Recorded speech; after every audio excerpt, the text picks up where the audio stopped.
Welcome to the Futurist Society podcast, where we delve into the latest advancements in technology, science, and culture. From discussions on the latest breakthroughs in AI, biotechnology, and space exploration, the Futurist Society is your window into all of the awesomeness that the future holds. Get ready to be informed and inspired as we consider the positive impact of emerging technologies on humanity. Without further ado, welcome your host, Dr. Awesome. Hi, everybody. Welcome back to the Futurist Society, where we're broadcasting from the past, but talking about the future. Today, we have Andy Walsh, who is an author as well as a scientist in the field of public health and microbiology and immunology. So welcome, Andy. Why don't you give everyone just a short intro to you? And I really want to talk about your book, which is called Faith Across the Multiverse, Parables from Modern Science. Sure. Yeah. Thanks for having me. Coming to you from a background in public health, did a PhD in molecular microbiology and immunology at the Johns Hopkins Bloomberg School of Public Health. And from there went into public health software company, actually. So I've spent the past 15 years working for health monitoring. And at health monitoring, what we do is we try to help connect public health departments with electronic data that is increasingly being generated and available from healthcare providers, hospitals, doctors' offices, urgent care facilities, things of that nature. So those are the folks on the front line that know what's going on with the health of individuals. And if you look at the health of individuals in large numbers, you can start to get a sense of the health of communities. And that's what public health is responsible for. And we're trying to help them connect with that data so that they have a good picture and an up-to-date picture of what is going on in their communities. That's cool. One of the things that I like about public health is that I feel like someone like you can tell me, as a society, are we getting healthier or are we getting more sick? And that's the question that I would pose for you right now. And just to give me some kind of information that would lend credence to your answer. Sure. So, the long-term trend, if we look over the past, say, 100, 120 years, is definitely that we are getting healthier. Right. Infant mortality is way down. People are surviving much longer. People are living longer. Life expectancy is up. There are, doing the combination of vaccines and antibiotics, infectious diseases are not nearly as common an issue, especially for childhood mortality. Right. We have addressed a number of issues in that regard.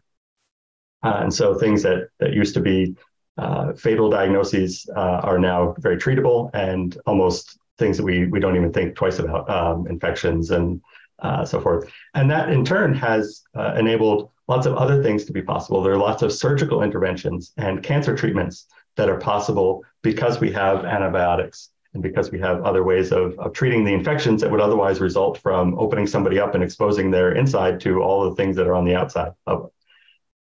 Or to reducing their immune response because we're treating them for cancer or some other kinds of diseases. And so all of that has led to a significant increase in our health as a population.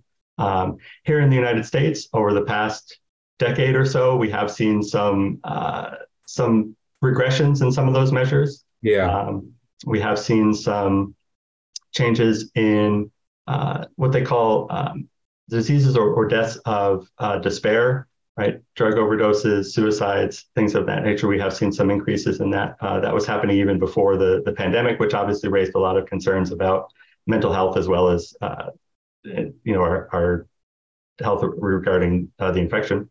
We've also seen some concerns, increasing concerns about maternal health and maternal survival from childbirth.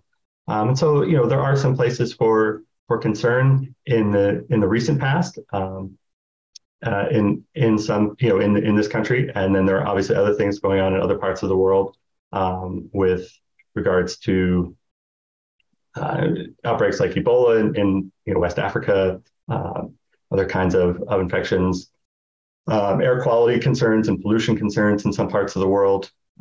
But yeah, certainly still the overall trend, if you take a little bit longer look over the history of public health as an institution, there's been a substantial and dramatic increase in our health as a community.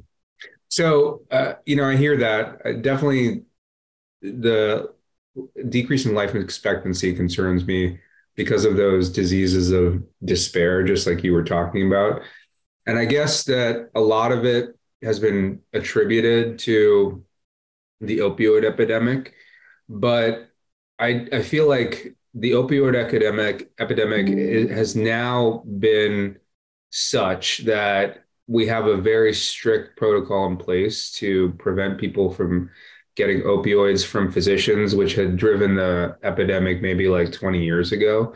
And now people are buying street drugs and they're doing it as a lifestyle choice, which, is to me indicative of some underlying level in society that we're missing that's contributing to this thing. I feel like there's this a certain amount of malaise that people are feeling, and then they try to escape that malaise with drugs. And I'm not anti-drug by any means. I'm just thinking, I have Andy Walsh, who is a public health scientist. What do you think is going on there? Yeah, that's a good question. So certainly, it's easy to look at the issues like you were describing, where we can look at how many pills are being shipped to a zip code or to a county, and relative to the number of people that live there, and say, well, that's just an awful lot of opioids. And so, of course, people are going, if all of those are being consumed in that local area, that's going to create dependency, which is going to have further issues. And so that's an easy cause and effect to trace. And and people have done that, and that has resulted in federal investigations and a variety of other things. And we have seen, interventions that have gone in place. And, from the data that I have available to me from emergency departments, I can see that, there have been improvements in terms of a decrease in the number of opioid overdoses in the jurisdictions that we help to monitor. And so that, there has been progress there, but you're right, there are other drugs that are being used, and we are seeing, changes in patterns and increases in some kinds of overdoses. And, it's certainly reasonable to ask the question about, what are the social causes, what possible social causes might be involved there are, and we have, independent of that, lots of concerns about our technologies that we think that we, label social media and we think are connecting us. Are they actually helping us to form connections, or are they contributing to the sense of disconnection? Right. And we know that from psychology research and from social science research, that people are very social creatures, and that we respond to more than just text. Right. Social media is very good at allowing us to communicate with each other via text, but that is a fairly low dimensional form of communication compared to in-person, face-to-face communication. A lot of things are being communicated between two people just by their facial expressions, their body language. And we are tremendously good at interpreting that at an unconscious level, right? We're not aware that we're doing it. We're not sitting there thinking about, well, this person is holding their head this way or making this kind of micro expression with their mouth. And so I know that they are feeling this emotion, right? But our unconscious minds are doing that constantly and are very good at it, and are allowing us to develop a sense of empathy for that other person, to have some theory of what's going on in their mind, what emotions they might be feeling, what thoughts they might be thinking. We're not perfect at it, but we have a strong sense of that. And, it's just hard to get that from text on a screen. And so, I think there are reasonable hypotheses. I'm not sure how much has been proven, right? There's certainly some results that, finding connections between social media use and an increase in feelings of anxiety or depression. There are some of those kinds of observational correlational studies. I'm not sure that we've identified all the causes, all the causal pathways, but certainly I think there's a lot of reasons to have questions and hypotheses along those lines, and to start to try interventions to encourage people. Hey, there's a popular expression on the internet to tell people to go touch grass, right? To get outside and interact with nature. And that, we know that has good mental health benefits, to just be outside and to be among trees or grass or other, green things, and, hearing and interacting with animal sounds and nature and all of that. We know that can be good for your mental health. But also, I think we need some equivalent intervention for, hey, get out and talk to people, see people face to face, be part of social activities, and doing something together as a community, right? Building something tangible, building something as intangible as a community, right? Some sort of sense of belonging or something like that. But building something that everybody feels like everybody in the group feels like they've contributed something, and we have something now, whether it is a building or whether it's a club or a concept, right? But we've worked together to create something in the world that didn't exist before. We all contributed, and now we and other people outside of our group can benefit from that. I think that is a really useful thing to be a part of, and maybe something, some element of what we're lacking at the moment. Yeah, that's leading to this disconnect feeling. I agree. I think that one of the things that I look at when I'm trying to formulate my own hypothesis is what works, right? What makes people stop taking opioids? What makes people stop abusing alcohol? And the 12-step programs work in such a manner that you're held accountable, that you're part of a community. And I think that it correlates pretty well with the rise of loneliness in today's society. I think that, we're the loneliest species of man that has ever existed on the planet.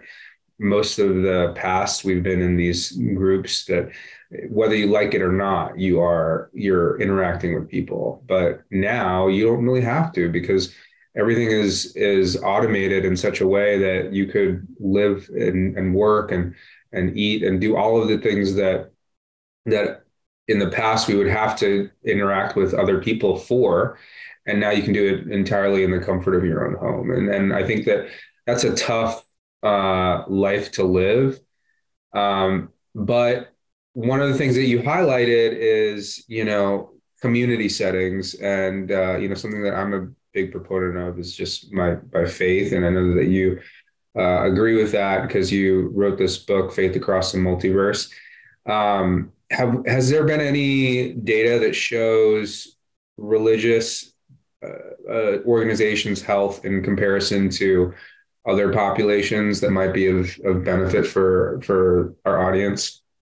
Right. So I don't have solid numbers to hand, but I do know that is something that has been researched and there have been shown to be beneficial effects. I think there's even, so I live here in Pennsylvania, and we have a number of billboards on the Pennsylvania Turnpike from religious communities advertising different things. And I'm pretty sure that I've seen one billboard that, that's one of the things that they're advertising is that, being part of a religious community is something that is beneficial to your health. Certainly, there's also, a related concept of health benefits to being in a long-term relationship as well. Those two things tend to go together. Religious communities tend to encourage long-term, romantic family relationships, things of that nature. But yeah, being part of that community, right, having that connection to some larger community, and being able to contribute constructively in that sense does seem to have positive benefits in terms of mental health, in terms of, again, that feeling of loneliness, avoiding feelings of despair and loneliness, anxiety, and so forth. Yeah. Do you think that most people who are religious have difficulty with science and technology, or like difficulty rectifying it in their lives?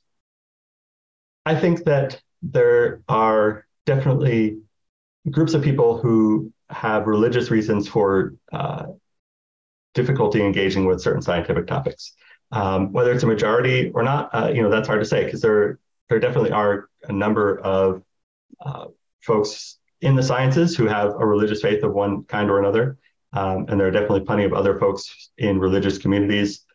Those communities, have a doctrinal stance that is compatible with science, right? So I don't know that I would say that it's a majority, but I would say that there certainly are significant communities, and there are certainly some very vocal communities that have concerns about different scientific topics because of their particular religious beliefs.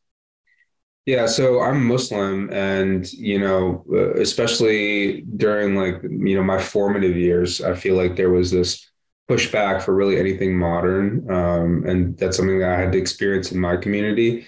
And I felt like it was difficult for me as someone who is in the sciences to reconcile that portion of my life with, my religious faith. Did you feel like you had that same issue, or was it always pretty streamlined for you? No, I think there were probably similar concerns. I don't know that it was a general concern about anything modern, but there was definitely concerns about specific scientific topics. And then there was also, a general conservatism towards anything new that, just because it's new and shiny doesn't necessarily mean that we need to run out and embrace it. Mm. And so, What do you mean by that? Like, can you give me some examples? sure, I think that there was a sense, when cell phones became more widespread, but not necessarily smartphones, but just cell phones in general. There was that sense of, oh, now you're always available to your work, right? And so there's never any kind of separation between work and other aspects of your life, and that you need to have that ability to step away and to create some boundaries. And I think that is a valid concern, right? But that I was getting that particularly from, that religious perspective of just, well, this is different and we don't know how it's going to change things. And so let's hold off a little bit. And I think the same thing could apply, applied then as, that technology evolved and we got smartphones and social media and so forth, the same kinds of questions of, is this really a worthwhile thing to be engaging with? How do we make sure that this technology is serving us and we're not becoming a servant to the technology, right? Because and I think again there is some valid concern there, right? Part of what makes these things so appealing is that they are engineered to absorb our attention, and that is specifically what a lot of these apps and companies are trying to do, is to occupy as much of our attention as they can possibly grab. And so we are, in some ways, the product rather than the consumer of these technologies, and there's some balance to be struck there. But that was where those issues were initially raised for me, was that question of, is this a tool that is serving my purposes, or am I, the servant to this new technology? Yeah, I would say that that's a common thing. I got a lot of pushback from some people in my community about vaccines, and I think that you probably would have noticed a minority of people in your social circles that would be the same. Do you feel like that's something that you experienced from your community? Right. So, I mean, I will say that even before we got that specific, I don't know that there was anybody in the church community that I grew up in that, when I started talking about wanting to go into public health and study infectious diseases, that went, oh, that's great. I got a lot of, why don't you want to become a doctor and treat cancer, right? And that was, and that's understandable, right? Because lots of people have experienced the loss of a loved one from cancer, or have experienced somebody who needed to be treated for cancer, and that can be very difficult. And so that was always front of their mind. And infectious diseases, especially before the past few years, always seemed like kind of a thing that happened to other people or weren't that big of a deal, right? So that was there was a sense there, I think, even initially, of just sort of, what is this public health thing really about? Is that really a worthwhile activity? And then over time, we did see more concerns about vaccines.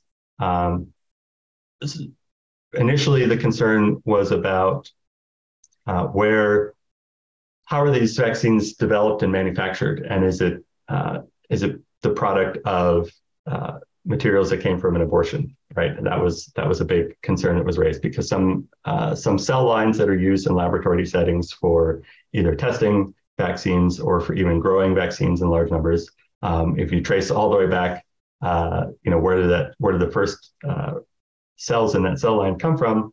It was from an abortion of some kind. I don't know that we know the full details of that, but it's a fetal cell line, and so that that raised a lot of questions about, how complicit are we in an abortion if we are taking a vaccine that has been manufactured in that way or has tested in that way, and And then obviously in the recent years, that topic has come up again, but also just a lot of other skepticism around the vaccine, just because it is, it's kind of become a political issue, and it's the science community that's telling us that we need to just, shut up and follow the science and take the vaccine. And, do we really want to let them be the ones who make our decisions for us? And so it's raised a lot of questions, varying degrees of, let's say, connection to actual data. Yeah, I don't think that that's like a wrong pushback, to be quite honest with you. I think that when I think of science, unfettered scientific progress is not necessarily a good thing. Not all scientific endeavors hold benefit for humanity. Like for example, like the pushback against gain of function research for viruses. I think that's a smart move. We could do something incorrectly and really affect everyone negatively. So I think that there is good evidence for pushback working. Another thing that I think about is, back in the early 2000s, when a lot of stem cell research was coming from aborted fetuses, and George W. Bush, you can say good things and bad things about his presidency, but one of the things that I thought that was, smart is that he put a ban on that. And then that ban drove the scientific community to look for other ways of achieving the same outcome. And that's when we developed Yamanaka factors, right? The ability to turn a skin cell back into a stem cell so that we could use that for other purposes. And the guy won the Nobel Prize. And sometimes I think constraints are actually good things. Like black and white photography to me is more beautiful than color photography oftentimes because of that constraint that's created in the system. And so that's where I feel like religion does hold a place in making sure that we don't go down the wrong avenue. Regardless of your interest or take on abortion, I think that it would be ideal if we didn't have to go down that path and get stem cells from other sources. And lo and behold, when we said that that's not something that we're going to do, we found a way of getting the same result without going down that path. And I think that oftentimes, like, the pushback against a faith-based stance is that, like, oh, this is going to hold us back, or this is going to prevent us from advancing as a species, or, this is regressive. And sometimes it's not, sometimes it's just steering the ship in a better direction, which is still progress, but in just a different way of doing that.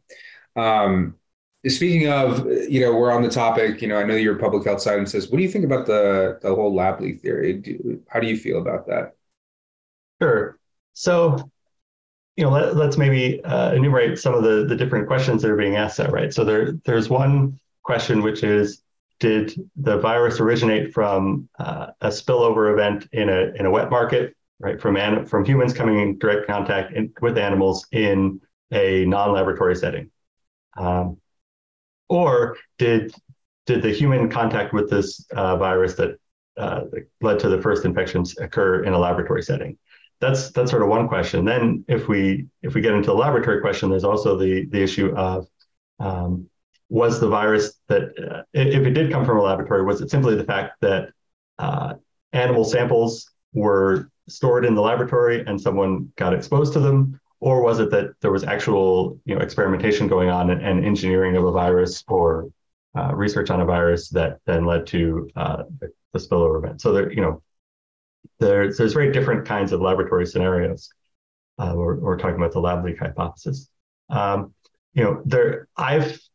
seen the papers that looked at, from a more public health and epidemiological perspective, what does the data say, and tracing the origins of the outbreak to a particular wet market in Wuhan, that the epicenter of the initial cases geographically is located there, and that there are genetic. We can also use the genetic data from the virus to trace back to samples from that location as well.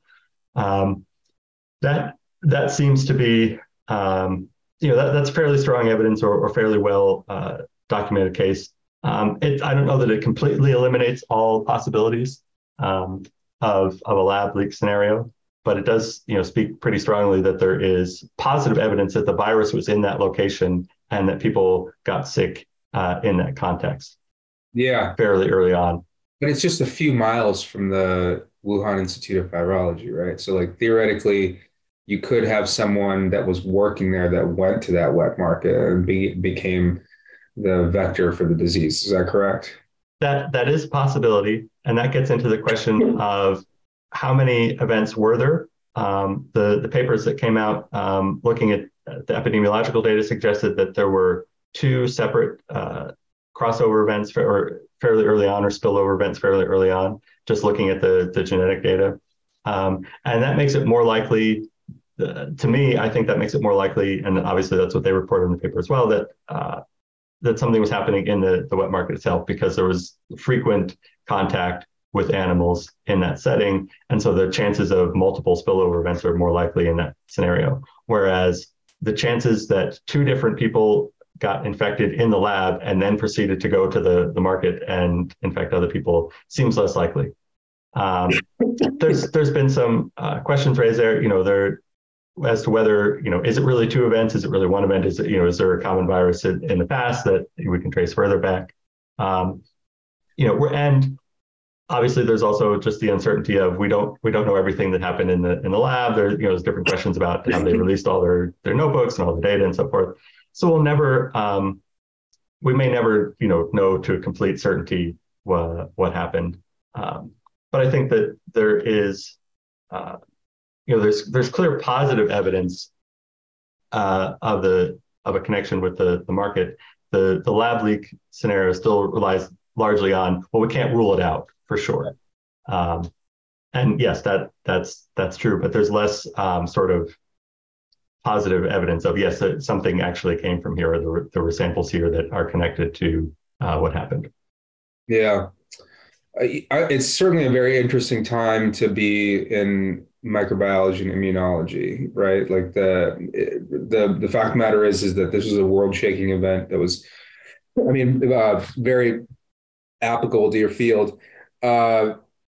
The vaccine rollout, I thought that was really amazing, to be quite honest with you. I know that a lot of people were hesitant about it, but do you feel like we are going to be using mRNA for everything now? Is this like the technological standard of the land? I think that there is a lot of potential there for expanding to other kinds of vaccines and to possibly other kinds of applications as well. So for vaccines, what's exciting about the mRNA technology is that it provides a common platform across many kinds of pathogens, both for designing a vaccine and then manufacturing a vaccine, right? You can, the same equipment, the same literal industrial process can be used to make a vaccine against the COVID-19 virus. And then you could plug in mRNA for any other kind of virus or bacteria or things like that and use the same pathway. Whereas before, what we tended to have to do was to get a vaccine, you have to isolate the virus or bacteria, or whatever it is you're trying to make a vaccine against, isolate it, find some way to grow it in a laboratory setting so that you can test different vaccine candidates, then find an appropriate vaccine candidate. Do we need to use a live attenuated version of the pathogen? Do we need to just use a part of the pathogen? Like what are the right pieces to use to create the vaccine candidate? And then you have to find some way to make it at scale. And that's pretty much been an ad hoc process for each different pathogen. The flu vaccine still depends heavily on the manufacturer of the flu vaccine still depends heavily on chicken eggs because it grows well in chicken eggs. And that creates a dependency on resource that is variably available because of avian influenza and all that, and has that issues.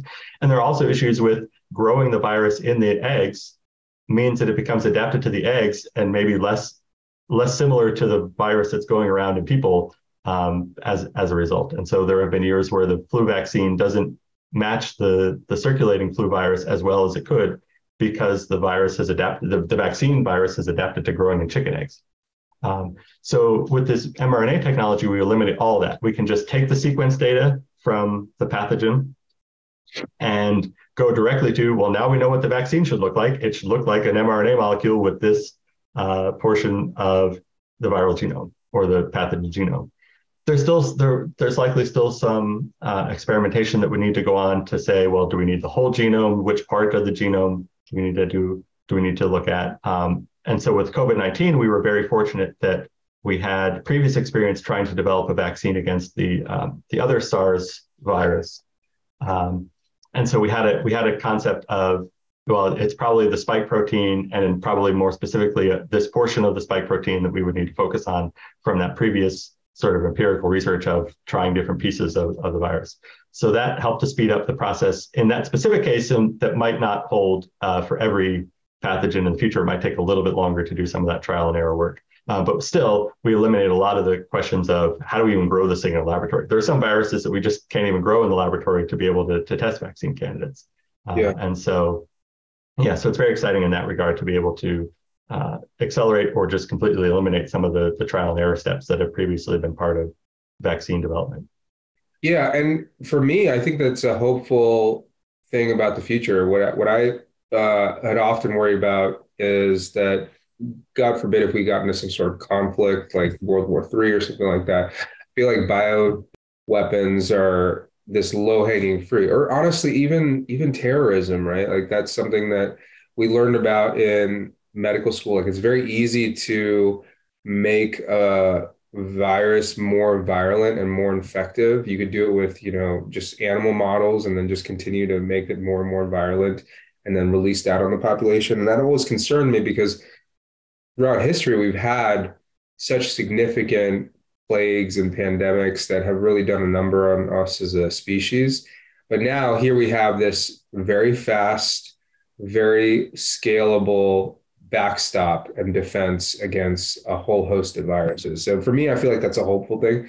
I would really love to, find a way to increase our immune system just in general, right? Like, I mean, the common cold, when my kid gets sick and it causes me to have something, I would love to be able to make my immune system more powerful, but I don't want it to be too powerful because then you get into inflammatory diseases and things like that. It's like this soft balance, right?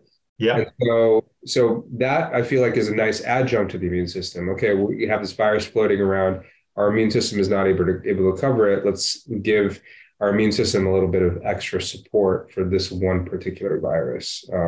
So that's something that I feel like is a great technology that was created recently, and I feel like it gets a lot of bad press because of a whole host of different reasons. But it's something that I've personally taken. I'm sure many of our listeners have probably taken. So I do feel like it's something that's out there, whether we like it or not. Go ahead. I would just add to that. I think one of the concerns about it is, we've made such a big deal about how new it is and how, it's this great new development that we've had. And one thing to keep in mind is that we have, in a sense, had mRNA vaccines for decades. They just came packaged in different with other things, right? So, for example, the polio vaccine, the live attenuated vaccine, for sure, could be considered an mRNA vaccine because we are delivering RNA as part of the vaccine inside the polio virus, but what we're giving you is an entire polio virus with all of the proteins and other components, as well as the RNA of the genome of the virus. And so, in a sense, this isn't an entirely new concept to inject mRNA or RNA into somebody as a vaccine. We've just delivered it in a very different way with more pieces that had the potential to create other issues, right? So, in a sense, this is allowing us to strip away some of those other pieces and really focus on what is most necessary and sort of minimally sufficient to get the immune response, the targeted immune response that we want. The technology right now is really giving you a lot of hope for the future, specifically in your field. Right. So, I mean, the area that I work on, we, connecting health data to public health practitioners, public health departments. I think there's a lot of potential there. I think we've seen in the past couple of years, right? The value of having up to the minute understanding of what's happening in our community, being able to go to the New York Times website or the Johns Hopkins website or your local health department's website and say, what are the case counts going, what do they look like today? And using that to inform decisions on, what activities should I engage in, and should I wear a mask when I do that, and so forth. I think we've seen that there's real benefit to having that kind of situational awareness. And what we're hoping to do is to keep pushing that forward to make data available on a number of topics, so that you can make informed decisions about a variety of health-related issues. Not all of them are going to necessarily be up to the hour, up to the minute, kinds of decisions, right? It may not be that you need quite that level of detail, but I think that there's value in having access to that kind of information, whether it's for the flu season or, there's a lot of rotavirus going around right now that's of concern, whether it's more environmental issues. We had a train derailment here in Western Pennsylvania and Eastern Ohio that created a lot of concerns about environmental exposures, being able to monitor those kinds of things.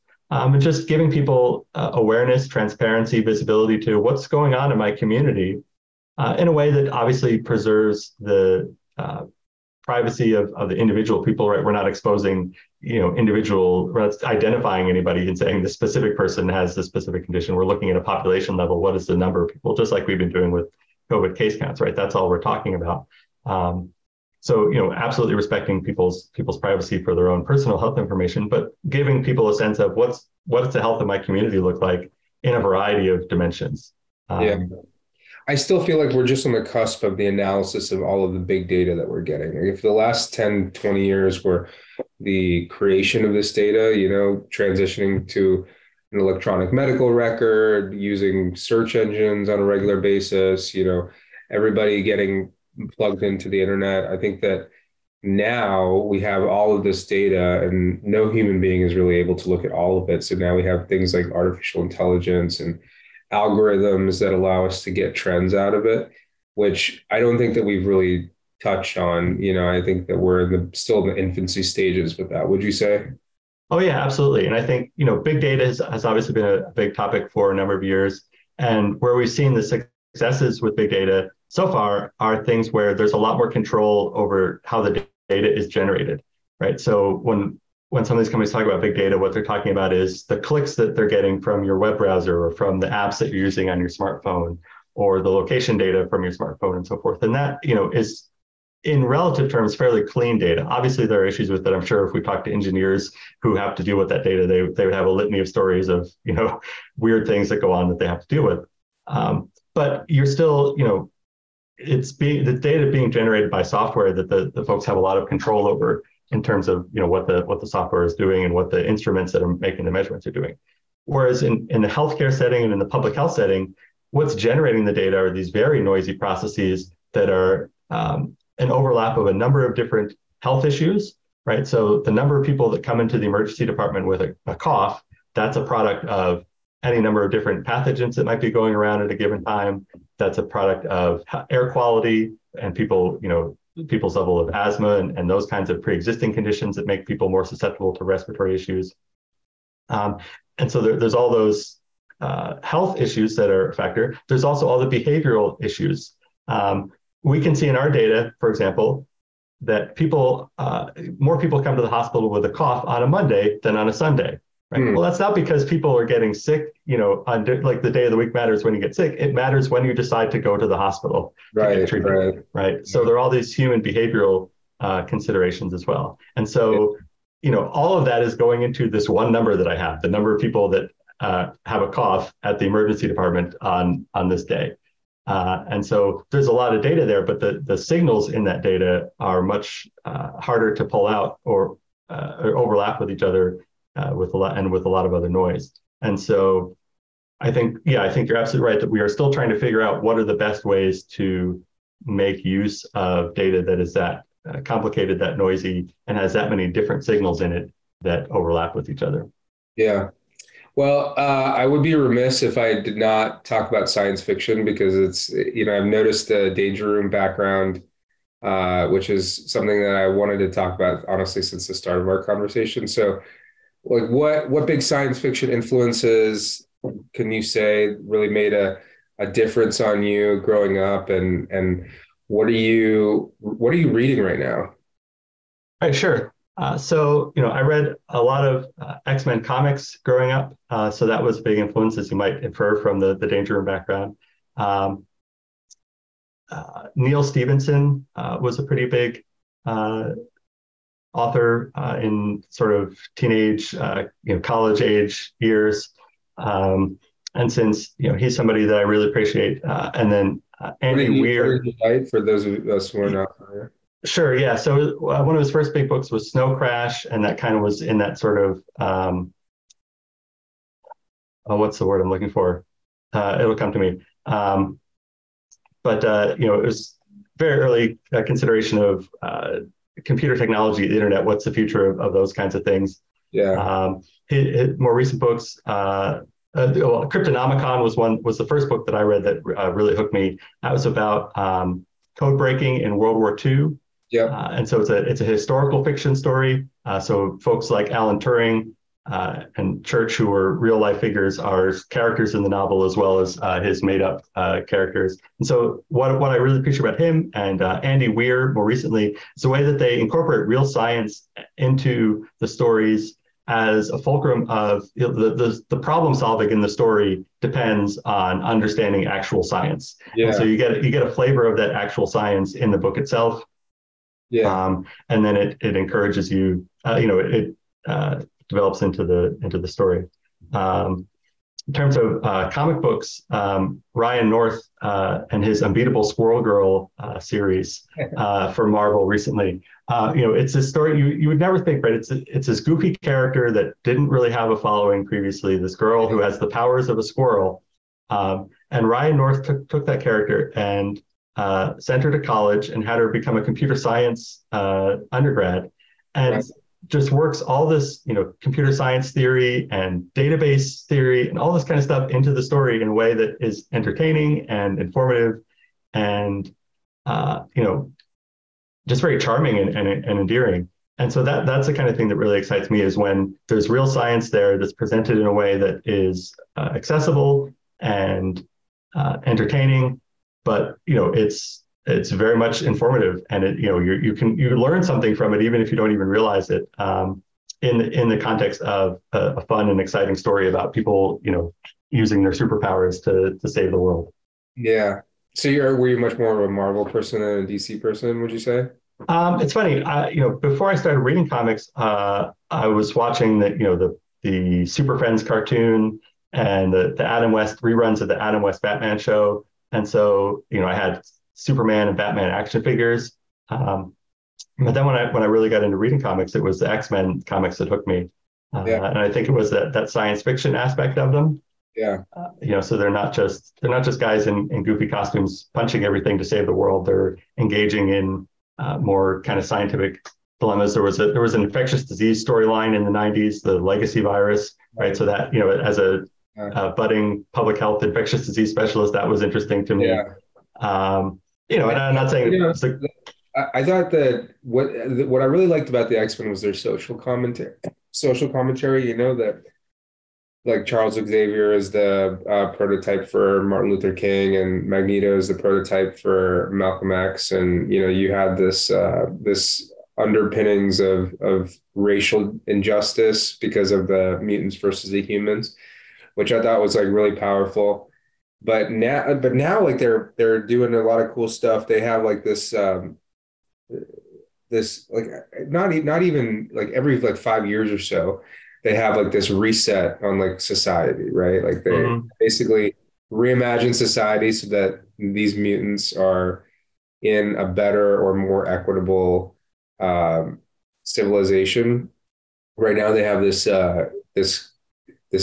basically like floating island called Krakoa that they've turned into a utopia. And that's what I think is interesting right now, is we're kind of reimagining.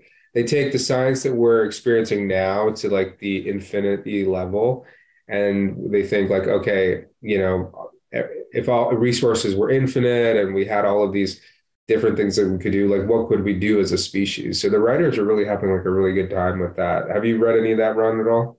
Oh yeah, absolutely. I am well into the Krakoa era. Yeah. I've really been excited. The current Sinister. I'm a huge fan of what Kieran Gillen has done with Mr. Sinister. He wrote him a little bit a few years ago when he was on Uncanny X-Men, and he's currently writing a crossover based around Mr. Sinister. The fact that the X-Men are mutants and they talk a lot about evolution and that they're the next stage of evolution, but the actual evolutionary biology in X-Men comics has always been a little bit iffy, Yeah, right? exactly.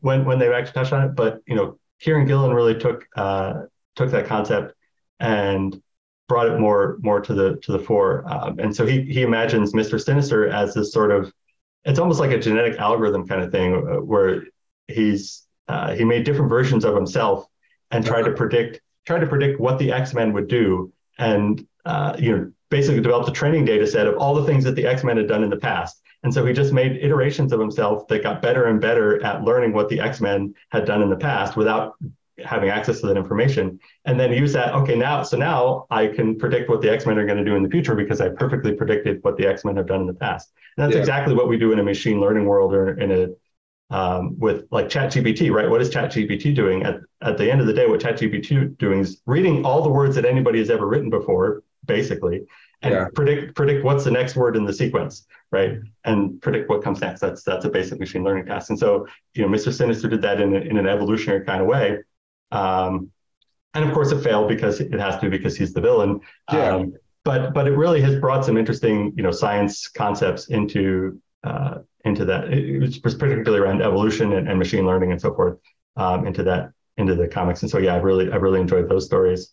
And that's also that broader science fiction aspect of just what, if we can address certain questions of health and longevity and access to food and so forth. Like if we eliminate some of these questions of survival and get into an era of flourishing, what happens next? And how do we engineer a society that can function under those parameters is a cool question. Yeah, I would agree with that. All right, so we only have a few minutes left, but I want to ask you, what is your top 3 comic book runs of all time, would you say? Like when you think of like, oh my God, like this like blew my mind when I was, or even like recently, I think that would be something that I would be interested to hear from you. Yeah, sure. So number 1 is an easy one. That is Peter David's second run on X Factor, the X Factor Investigations run. Oh yeah, that was a good one. Yeah, that hit me at just the right time. Multiple Man was somebody that I liked from my teenage years, and then it just hit it the right time. That aspect of Multiple Man where he's like, I'm always trying to go in 10 different directions at once, and I don't know how to decide because I could see all the different options and the pluses and minuses of everything. Right. That really spoke to me. Let's see what else. I think probably the Ryan North Squirrel Girl that I just talked about. That probably has to be up there. It's very charming and fun and light, but also, has some real good ideas in it, both about science and also just about how do we be nice to each other and get along as human beings and so forth. Maybe Cy Spurrier's X-Men Legacy with David Haller. Yeah. That I really, I'm a little bit of a self-parody sometimes in that regard, but those are just the stories that I connect with. Yeah, no worries. What about, so I'm going to come to mind, but what about graphic novels? Do you is that like a separate category for you, or would you say that? Yeah, I don't, I know that there are the things like Watchmen or whatever, some of those classic, like, when comics grew up in the 90s kind of thing. And I don't know, that those just did that kind of like, that style of storytelling, the aesthetics of that storytelling didn't really grab me in the same way that did for other people at the time. And I don't know if I just, I was the wrong age or what to read those books, but kind of that era of like the late 90s, comics are for grownups now kind of material. I recognize the quality of it. I've read some of those things and I can appreciate them, but they didn't click for me in quite the same way of like, oh, this is a life-changing story. Yeah.